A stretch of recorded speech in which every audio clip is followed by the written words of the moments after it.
আমার মা আমাকে আর্জেন্ট বাসায় যেতে বলেছে, তারপর আমি নিশ্চিন্ত মনে আইসক্রিম খাচ্ছি দেখে আপনারা নিশ্চয়ই অবাক হচ্ছেন। তিথি, এটা ধর, রেডি হয়ে নে, আজ বিকেলে তোর বিয়ে। আজ বিকেলে বিয়ে মানে কি বলছো সব? আমি একদম ঠিক বলছি, বিকেলেই বিয়ে।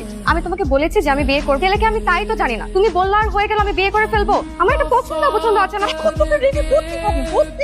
আমার মান সম্মানের ব্যাপার, দিচ্ছি মান সম্মানের ব্যাপার, আমি না করতে পারবো।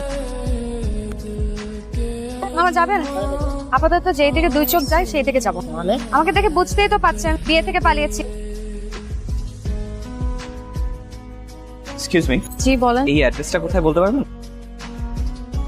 এই অ্যাড্রেস আপনার কি দরকার? আমার একটা বিয়ের দাওয়াত আছে, আমার বেস্ট ফ্রেন্ডের বিয়ে। ওরকম কোনো অনুষ্ঠান করছে না, বললো যে দেখতে গিয়ে বিয়ে হবে, তো আমার 5টার মধ্যে যাওয়ার কথা। এই অ্যাড্রেসে গিয়ে আপনার কোনো কাজ নেই, আজ বিয়েটা হচ্ছে না। কেন? কারণ কনে বিয়ে থেকে পালিয়েছে, তার বিয়েতে মত নেই। আপনি কিভাবে জানলেন? কি আশ্চর্য, আপনার আমাকে দেখে কি মনে হচ্ছে? আপনাকে দেখে মনে হচ্ছে আপনি কোনো বিয়ে থেকে আপনার সাথে আমার বন্ধুর বিয়ে হওয়ার কথা ছিল। আচ্ছা আচ্ছা, ভালোই হলো। মানে আমার চেম্বারে একটা কাজ আছে, বিয়েটা হলে আজকে কাজটা হতো না। থ্যাংক ইউ আপনাকে। অদ্ভুত মানুষ তো আপনি। আমি বিয়ে থেকে পালিয়েছি, আপনি অবাক হচ্ছেন না? অবাক হওয়ার কি আছে? তার বিয়েতে মত নিয়ে আপনি পালাবেন, এটাই তো স্বাভাবিক, তাই না? আমি বিয়ে থেকে 3বার পালিয়েছি, একবার তো আমার বিয়ে হয়েই যাচ্ছিল। কাজী সাহেব বললেন বাবা বলো কবুল। আমি বললাম যে 1 মিনিট, বাথরুম থেকে আসছি। বাথরুমের কথা বললেন। 3বার বিয়ে থেকে পালিয়েছেন কেন? মেয়ে পছন্দ হয়নি? না না না, মেয়ে তো খুবই পছন্দ হয়েছে। আচ্ছা আমি আসি, হ্যাঁ আমার চেম্বারে রোগী ওয়েট করছে তো। মা খিদে লেগেছে, কিছু খেতে দাও তো। সারাদিন কিছু খাইনি, বিয়ের খাবার দাবার বেঁচে গেছে না? সবই তো বেঁচে গেছে। থ্যাংক ইউ মা। তিথি, কিসের থ্যাংক ইউ? এদের বাসা থেকে পালিয়ে গেলি, কিভাবে পালি? আমাকে ভুলে যেতি। তুমি কি পাগল মা?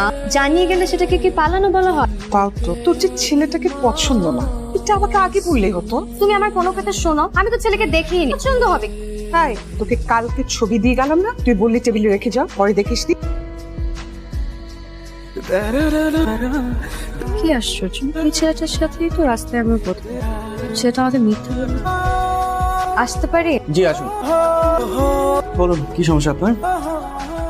ঠিক কালকে আমার আপনার সাথে বিয়ে হওয়ার কথা ছিল, আপনি আমাকে মিথ্যা বললেন কেন? আপনার সাথে কথা বলতে ইচ্ছে হচ্ছে, তাই একটা ঔষধ বানিয়ে নিলাম। আর আমি যে বিয়ে থেকে পালিয়েছি, আপনার আমার উপর রাগ হয়নি? রাত কেন হবে? আপনার বিয়ে করতে ইচ্ছে হচ্ছিল, অনেক সাহস করে পালিয়ে গেছেন, এটাই তো ভালো। উল্টা নিজের ইচ্ছার বিরুদ্ধে বিয়ে হলে সেটা খারাপ হবে। আর 3বার যে আপনি বিয়ে থেকে পালিয়েছি, এটাও মিথ্যে কথা।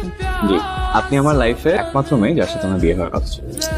আসলে আই কমপ্লিটলি আন্ডারস্ট্যান্ড। চেনেন না, জানেন না, যাকে তাকে বিয়ে করা যায় না। সেটা